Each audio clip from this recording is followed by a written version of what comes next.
Well, look, if there's one thing that I've learned over, the last 20 to almost 30 years, and what I'm about to tell you is not like some magic pill secret that's just finally been revealed and you never knew this, but it really has to do with developing systems and processes of communicating with those people that you want to be doing business with. Because if you don't, you're going to be subject to the worst way of buying multifamily property or whatever. This applies to any kind of real estate. It can apply to real estate, it can apply to businesses, it can apply to a whole bunch of things. But let's just go with real estate for a second, specifically multifamily properties. The popular way, and I've said this before on different podcasts, videos, the worst way to buy a multifamily property is competitive bidding. That's the worst way. So, and I get pissed off about it. And I don't like being led down the trail, led down the path that there's an asking price. And we'll take, if you want to pay the asking price, we're going to take your asking price and put it over here on the side for 2 weeks while we see if we can find something better for the seller. And that's what brokers do, a lot of them. And by the way, I'm a real estate broker. I don't do that, which I think there's some ethical issues there, by the way, but that's another story for another time. But the world's worst way to buy property is competitive bidding through what they call for offers. It's the worst way to do it. How are you, so I get investors, partners, investors wanting to own their own apartment community, contacting me whether they want to be passive or active. One of the main things that is consistent, one of the big consistencies among all of these guys, is they want to look for property that has some value add. And what value add basically means is you can pay a price, you can pay a price for it where you're getting it at a discount because you know you can raise rents, you know you can work on the expenses, you know you can do some realistic work to the property to make it more valuable in a shorter period of time, thereby you get value add. I buy the property for $3 million, I can raise rents, I can reduce expenses over the next 18 months, I've got a $4,200,000 property, okay? Most people, I think all of us would want to buy a property with some value add, with some room in there for us to make some money, if not at the closing, in a relatively reasonable period of time, 18, 24, 36 months, in terms of equity. Okay? Income aside for a second, but income's included, but more or less in terms of value.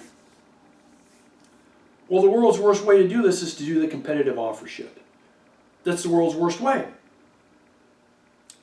Great for the seller, because a lot of sellers know the carrot that is dangled in front of them, it's carrot and the stick. So the carrot that's dangled in front of them, which I would do too, is, look, we can make a competitive bidding environment for your property, which will drive the property up, and there's a very good chance you'll get more for that property by doing it this way than by selling it yourself, calling your neighborhood broker. There's a whole bunch of reasons.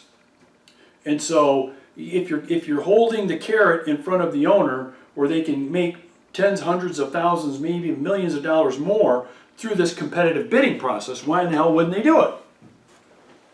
Sellers will do this. But it's the world's worst way to buy, because now you're competing. And do you really think you're going to get a good deal competing with 10 other buyers putting in their best and greatest offer?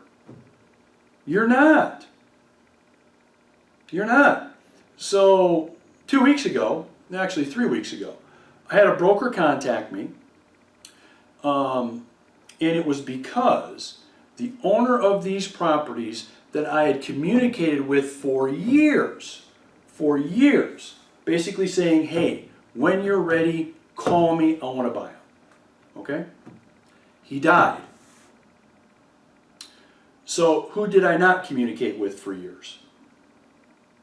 His kids. So his kids through the estate now own the property, who I've never talked to. Now, what kind of a disadvantage have I gotten already? I'm already at a huge disadvantage, okay? Because he's out of the picture. But this broker calls me and says, hey, we understand you have an interest in buying this property. You've communicated with the owner, former owner who's passed away, and we're going to bring him to market. Here's the prices on the property. I'll send you the information. Great. I get the information, pricing's on there. I submit within a day of getting this. I mean, you know my process. I submit a letter of intent for full price on the properties. Okay? Because I've been told here is the asking price. I submitted a letter of intent at the asking price. Cash, producing, offer, contingent on an offer, and you know the typical things, inspection and that kind of stuff. Here's what I got told. Hey, thanks for bringing this in, but we're going to market this for another 3 weeks to see what happens. I'm like, what? Yeah, well, we're going to take it through the entire marketing process. And we're going to expose it as much as we can to see how much more we can get for the seller. Then why in the hell are you sending me a property with a price on it when I've offered you that price? So they literally spent 3 weeks marketing the property while I had a full price offer there, seeing if they could get something better, bigger, and higher. Now, suffice to say, they came back to me and said, hey, we're now ready to collect call for offers. You want to get your offer sent back? You want to resubmit? I didn't resubmit. They can kiss my ass, pretty much. I'm not going to do that. I don't play those kind of games. Okay? For a lot of reasons. One, I don't think it's ethical. Okay. Number two, mainly because if you come to me with a price and you say you're going to sell it at that price, I expect to buy it at that price.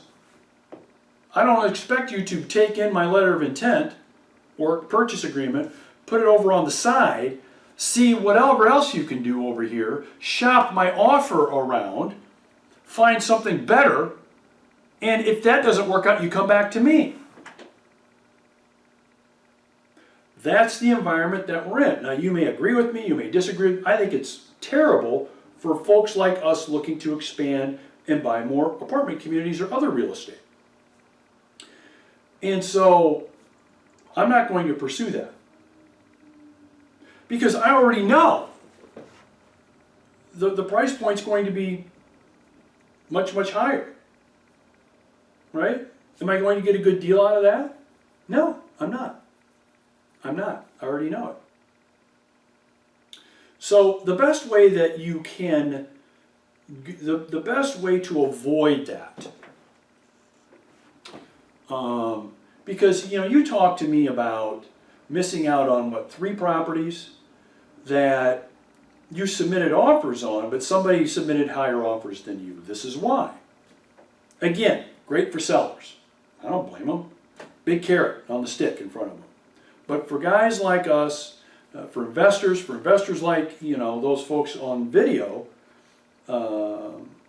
it's not the right way to buy it. It's the worst way to buy it. So what you want to be doing is you want to be setting up a process and a system where you're communicating with those people consistently that own the properties, the businesses, the business opportunity, whatever it is. You're consistently communicating with them, and you have a system in place whereby they understand you have an interest in owning their property, owning their business, okay? Owning their business opportunity, owning their franchise, whatever it is. And you consistently communicate with them that that's the case. Okay? Because after you do that long enough, you go from what Dan Kennedy says, an uninvited pest to a welcome guest. Okay, because at first when you communicate with these folks, owners of apartment communities, let's just say, they're just going to think you're some fly-by-night, direct junk mail, if you're using direct mail or cold calling, you know, because they hear from people like this at least a couple times a week. So they're just going to brush you aside and think you're just like everybody else. But how many of these people do they hear from once a month, twice a month, for 1 year, 2 years, 3 years? None. None of them.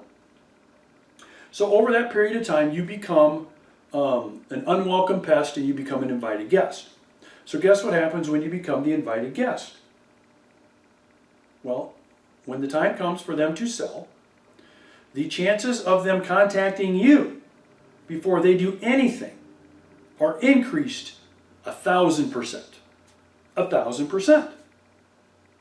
So in almost every situation, every property that we own, almost every single one, it has been done this way. Property we're closing on here in a month, 140 plus units. That's the process. Property we bought not quite a year ago, 120 plus units. That process. Property we bought 2 years before that, 100 units. Well, about 3 years before that, 100 units. That process, and I could go on and on and on. So if you're tired of banging your head up against the wall, not finding good opportunities, enough of them, where they make financial sense, or you're in competitive bidding, the competitive bidding BS process that's out there now, this is what you need to do. Because in effect, you're competing with these people. That's what you're doing. And if you don't do it this way, if you just sit back and hope that a broker's going to contact you, or your buddy that's a lawyer is going to let you know about something, or the friend in Rotary that's the president of the bank might let you know, that's a bad way to do it.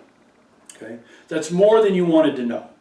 But that's how you get to those properties faster without going through all of the crap that you're going through. Okay?